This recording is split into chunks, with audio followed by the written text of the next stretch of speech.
Lucas, capítulo de número 6. Evangelho escrito por Lucas, capítulo de número 6, para nossa breve meditação. Evangelho escrito por Lucas, capítulo de número 6, versículo de número 6. Lucas, capítulo 6, versículo de número 6. Louvado seja o nome do Senhor. Quantos encontraram a referência bíblica, diga amém. Escolhe assim o texto sagrado. E aconteceu também em outro sábado, que entrou na sinagoga e estava ensinando, e havia ali um homem que tinha a mão direita mirrada. E os escribas e fariseus atentavam nele, se o curariam no sábado, para acharem de que o acusavam. Mas ele, conhecendo bem os seus pensamentos, disse ao homem que tinha a mão mirrada: levanta-te e fica em pé no meio. E levantando-se, ele ficou em pé. Então Jesus lhe disse: uma coisa você me perguntar: é lícito nos sábados fazer bem ou fazer mal, salvar a vida ou matar? E olhando para todos ao redor, disse ao homem: estende a mão. E ele assim o fez, e a mão lhe foi restituída sã como a outra. Quantos podem dizer amém? Amém. Aleluia. Feche seus olhos onde você está. Senhor nosso Deus e Pai, queremos te render graças por mais uma vez, neste fim de tarde, início de noite, Senhor, onde estamos aqui diante da Tua presença, Pai. Queremos agora ouvir a Tua voz, ouvir a Tua palavra. Usa-me como Tua instrumentalidade, como Teu profeta, para a glória do Teu nome. Fala conosco, Pai. Assim nós te pedimos e já te agradecemos em nome de Jesus. A maioria aqui já deve estar fisicamente no corpo cansado, devido já às muitas horas que estamos aqui.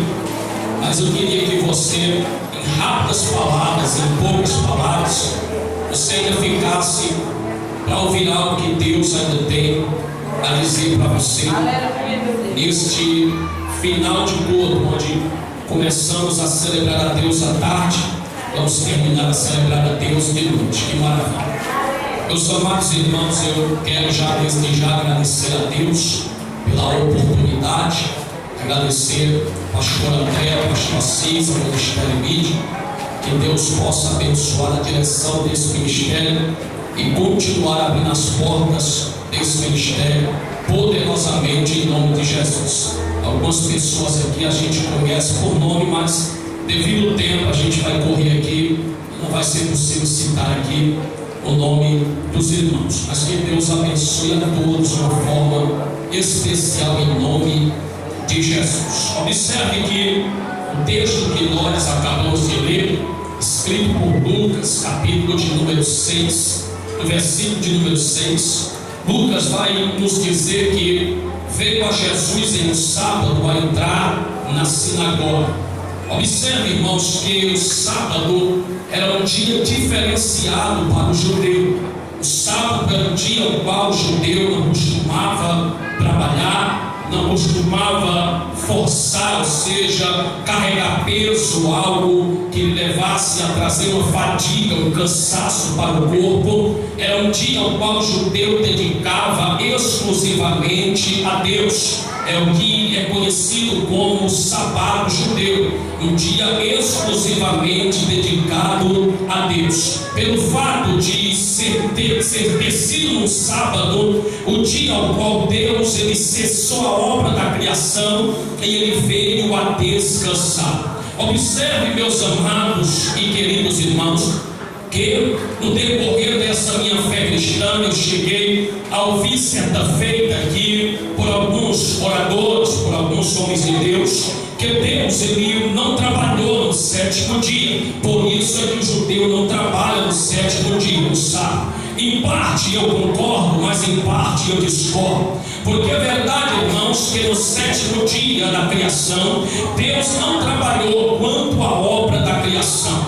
Mas também no sétimo dia, Deus permaneceu trabalhando em favor daqueles que ele já havia criado. Porque o profeta Isaías, falando a respeito de Deus, ele disse que desde a antiguidade nunca se viu e nunca se ouviu a respeito de um Deus que trabalha em favor dos que nele esperam. Jesus também, falando a respeito do Pai, ele disse: eu e o meu Pai até hoje trabalhamos. Quando nós analisamos a palavra dentro do grego ao qual é empregada, Jesus está dizendo: eu e o meu Pai nunca paramos de trabalhar, eu e o meu Pai nunca cessamos de trabalhar. Ou seja, ao sétimo dia Deus para a obra da criação, mas mesmo parando a obra da criação, Deus não parou de trabalhar, porque o trabalho de Deus não está implícito apenas a obra da criação.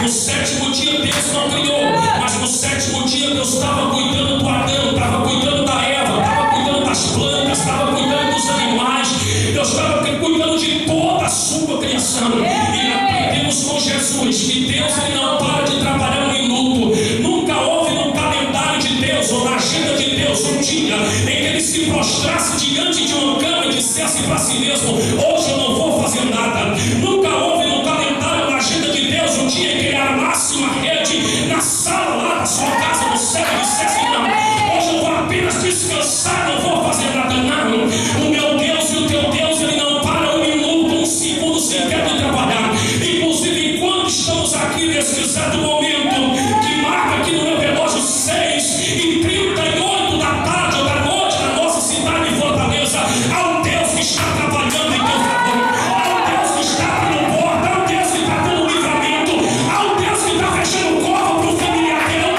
um Deus que está fazendo algo em teu favor. Quantos acreditam nesse Deus, por gentileza, e levante a mão esta noite e dá um prato de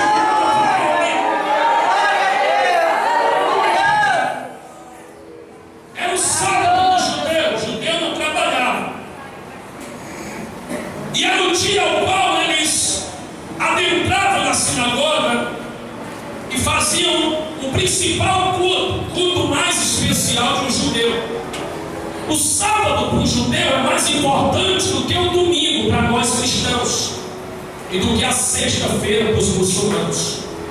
O judeu, ele jamais trocaria o horário de culto da sinagoga no dia de sábado para assistir o jogo da seleção de Israel, como alguns de nós fizemos, algumas das nossas igrejas trocaram o dia, trocaram o horário para assistir o jogo da seleção brasileira. Não, o judeu não faz isso. Nada tira o foco de um judeu, nada tira a atenção dele. O negócio dele é punhavé e pronto.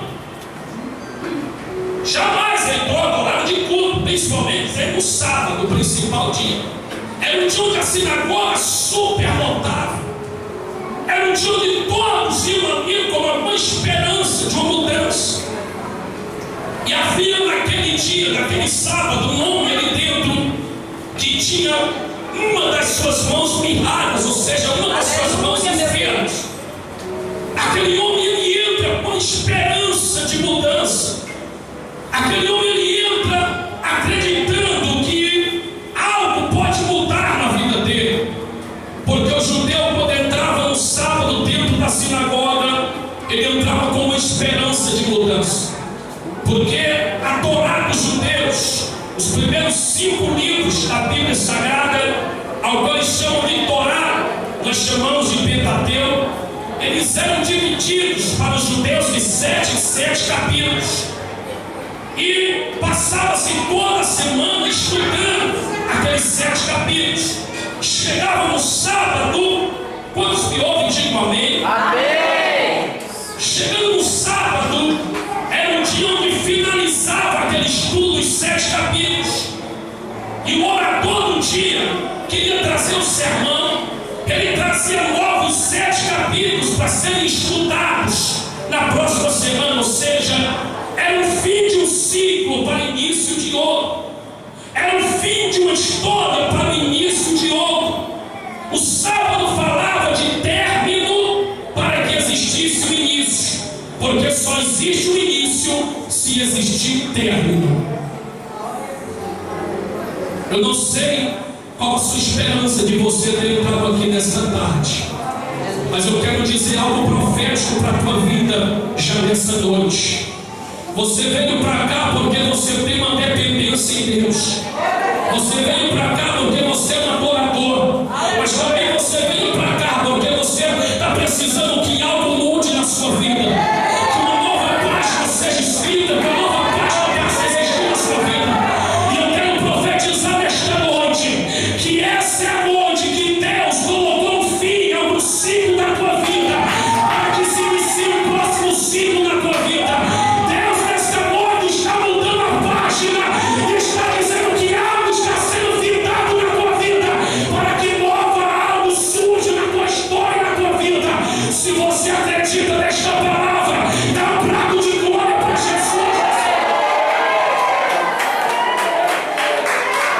Aquele rapaz ele entra para a esperança e observa, olha para cá. Há um grupo lá que sentava-se nas primeiras cadeiras, os fariseus e os saduceus. E eles conhecem aquele homem, sabe a vida que aquele homem leva, e sabem que ele está com a mão errada. Ou seja, ele não deveria estar ali. Porque a situação que a mão dele se encontra é uma enfermidade que na época era considerada uma lepra. Era para ele estar em leprosário, em um lugar separado, e não ali. Mas aquele homem vai ali, esconde sua mão, consegue entrar porque ele quer uma mudança na vida dele. Nem todos conheciam ele, mas os fariseus, irmãos, tudo que falava-se de lepra, de enfermidade, de sofrimento, era com o fariseu dele. Porque fariseu está preocupado com os erros, com as falhas, com os pecados. Fariseu só tem olho para isso. Fariseu não observa quem está esperançoso de uma mudança. Fariseu é aquele tipo de crente que, em vez de ele estender a mão, não, ele pisa. Eles já estão preparados para acusar Jesus. Na verdade, os fariseus, por conhecer aquele homem, poderiam ter proibido ele de entrar naquela sinagoga. Mas eu imagino que eles se juntaram e disseram: vamos deixar ele entrar, deixa ele ir. Jesus vai ver, vai fazer um milagre, a gente tem do que o acusar. E Jesus, já conhecendo os pensamentos, Jesus vai dar um exemplo que Lucas não diz, mas Mateus e Marcos escreveram a mesma história disso. Jesus dizendo: ó, qual de vós aqui dentro da sinagoga hoje, tendo uma ovelha, vendo ela cair num buraco no dia de sábado, não há de estender a mão e ajudar? Todos ficam calados, há um silêncio na sinagoga. E Jesus disse: mais vale um homem do que uma ovelha. Observe, irmãos, que o ensinamento que Jesus aplica, que é falado por Mateus e por Marcos, é o ensinamento ensinado pela lei. A lei dizia, a lei ensinava que quando uma ovelha viesse a cair no buraco no dia de sábado, o seu dono, ou seja, o pastor da ovelha, estava impossibilitado, proibido de tirar a ovelha de dentro do buraco. Ele teria que esperar o sábado se virar. Ele teria que esperar o sábado terminar. Mas a mesma lei que dizia: você não pode tirar a ovelha de dentro do buraco, era a mesma lei que dizia: mas você pode alimentar a sua ovelha dentro do buraco. Você pode dar comida para a sua ovelha, você pode dar água para a sua ovelha beber dentro do buraco. Nós sabemos, irmãos, que nós somos ovelhas do bom pastor. Quem é a ovelha de Jesus? Olha para cá. Há situações da nossa vida que a gente acaba caindo dentro do buraco. Dentro do buraco, aqui eu não estou falando de pecado, eu estou falando das situações adversas que surgem na nossa vida. Eu estou falando das dificuldades, das aflições, das tribulações, das provações, dos ventos contrários que sopram, dos levantes. Eles surgem na nossa vida, sim ou não? E muitas vezes, naquele momento, pela lei, pela palavra, o bom pastor não pode nos tirar. Mas por que, pregador? Porque a palavra está dizendo que nós, como cristãos, temos que ser afligidos, temos que ser provados, temos que passar por dificuldades. O dia mal vem, os vendavais têm que surgir na nossa vida,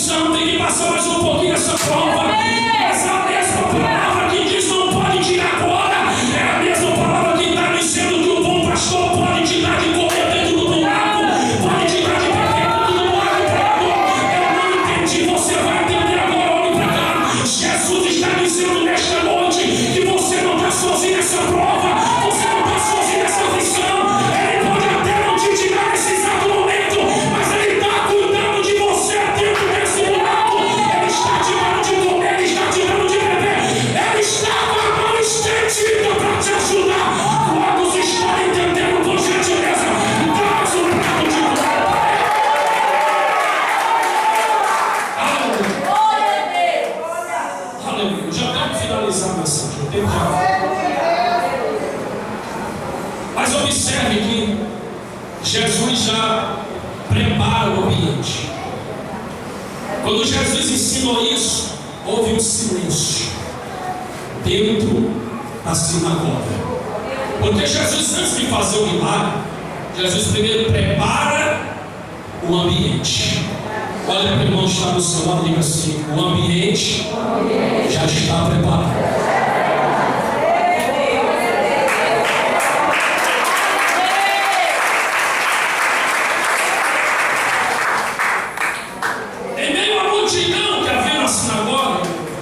Jesus avista aquele homem. Estava em uma das últimas cadeiras da cidade. Sabe quem é a Dani? Aquela enfermeira. Então, que ela está com medo de ir só e ela quer exterminar. Porque senão poderia expulsar de dentro da sinagoga. A lei permitia isso. O lugar dele era o leprosário, separado da sociedade. Ele está ali escondido.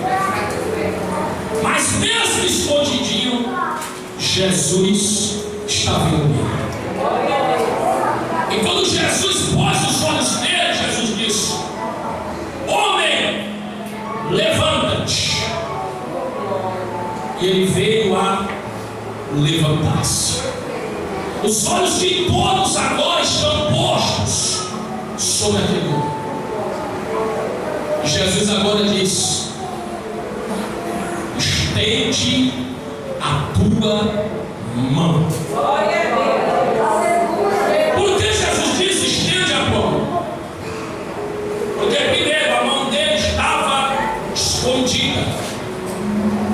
Escondeu a mão para que ninguém pudesse ver a sua enfermidade.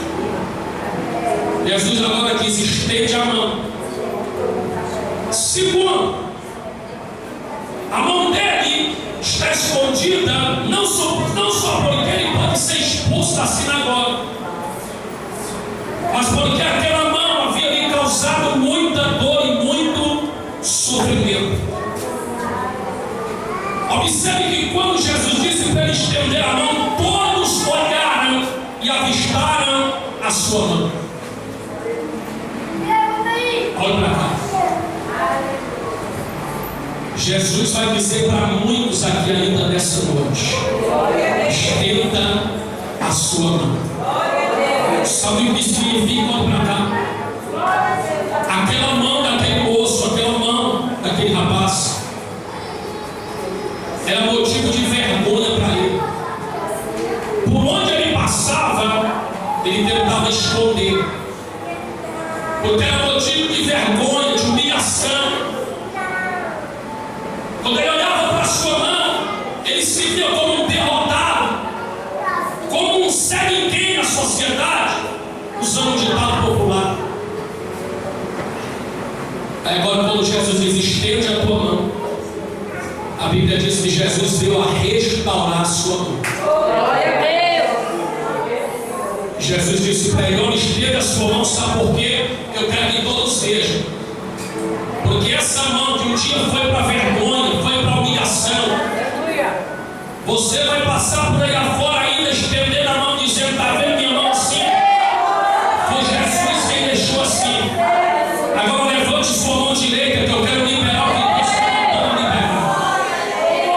Deus me diz aqui nesta noite que existem algumas coisas na sua vida que tem lhe trazido vergonha, que tem feito você passar por humilhação, por zombaria, sabe? Aquele filho teu que está nas drogas, que por onde você passa você tem vontade de esconder. É seu sinal de vergonha, é seu sinal de humilhação na terra. Sabe aquele esposo que está preso no álcool, nas mãos da amante? Sabe aquele problema na tua casa que você tenta esconder de todo mundo porque é teu sinal de humilhação, de vergonha? Jesus está mandando te dizer nesta noite que você não vai passar por muitos lugares e você vai fazer questão de mostrar aquilo que era sinal de vergonha para você e vai dizer: está vendo ele hoje assim? Foi Jesus que deixou assim, foi Jesus que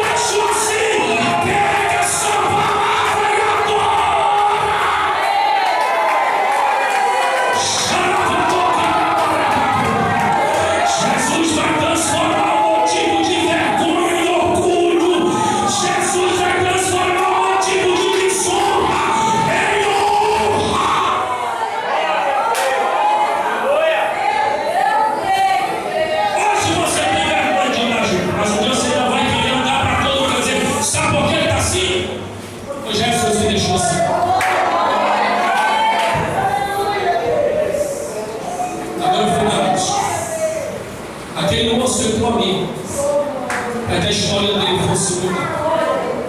A esperança dele era ter a mão restituída, a mão se tornasse sã como a outra. Jesus fez.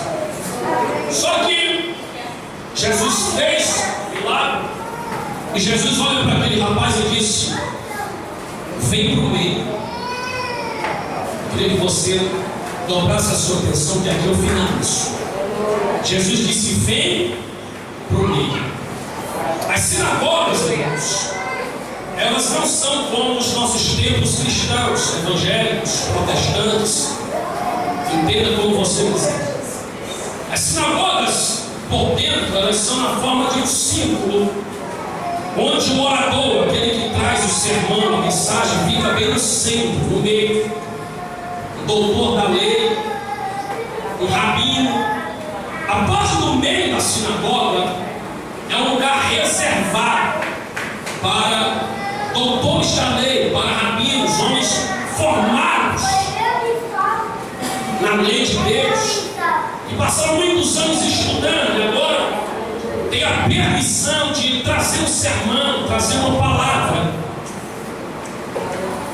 E Jesus agora olha para o rapaz e disse: vem para o meio.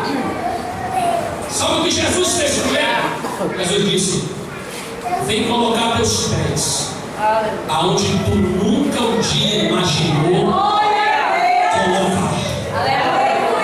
Vem pisar, meu filho, onde você nunca um dia imaginou pisar. Porque aonde eu vou fazer você pisar hoje é um lugar que só doutor da lei, só rabino pisa. Mas eu vou abrir uma lacuna e fazer você pisar hoje. Deixa eu dizer uma coisa para você nesta noite. Eu ouvi de um certo pregador há muito tempo atrás, ele dizia que não concordava quando os pregadores diziam: Deus vai te dar uma surpresa, Deus vai te surpreender. E esse mesmo pregador falava: Deus não surpreende ninguém, porque Deus pode todas as coisas. Em parte eu concordo com ele, realmente Deus pode todas as coisas. Mas lendo a Bíblia Sagrada eu passei a discordar com ele, porque lendo a Bíblia Sagrada eu descobri que mesmo Deus podendo todas as coisas, Deus costuma surpreender o homem. Deus costuma surpreender o ser humano. Isso está na Bíblia, pregador, está. Paulo vai escrever e vai dizer que Deus, ele faz além do que nós pedimos e do que nós pedimos e do que nós vamos para dentro do original.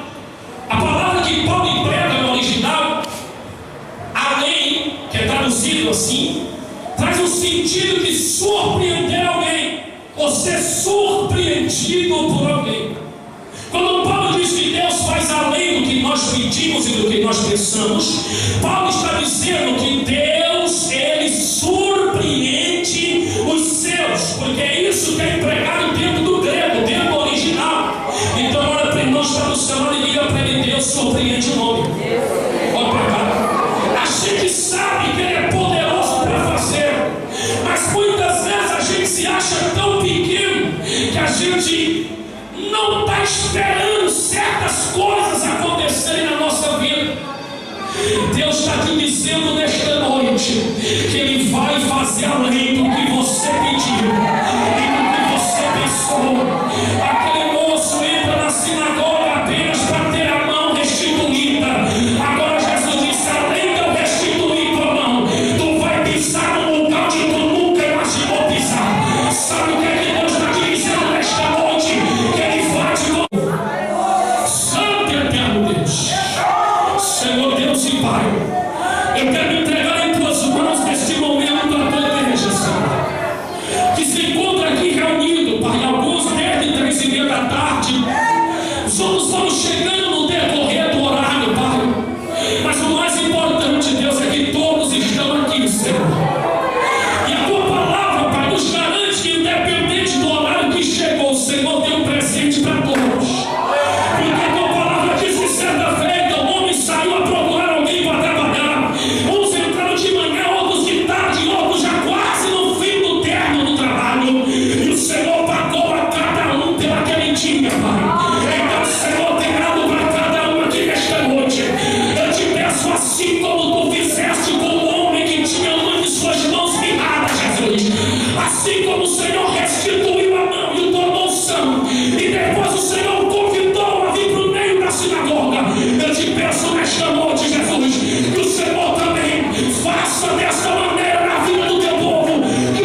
Confirma a tua palavra sobre a tua igreja. Em nome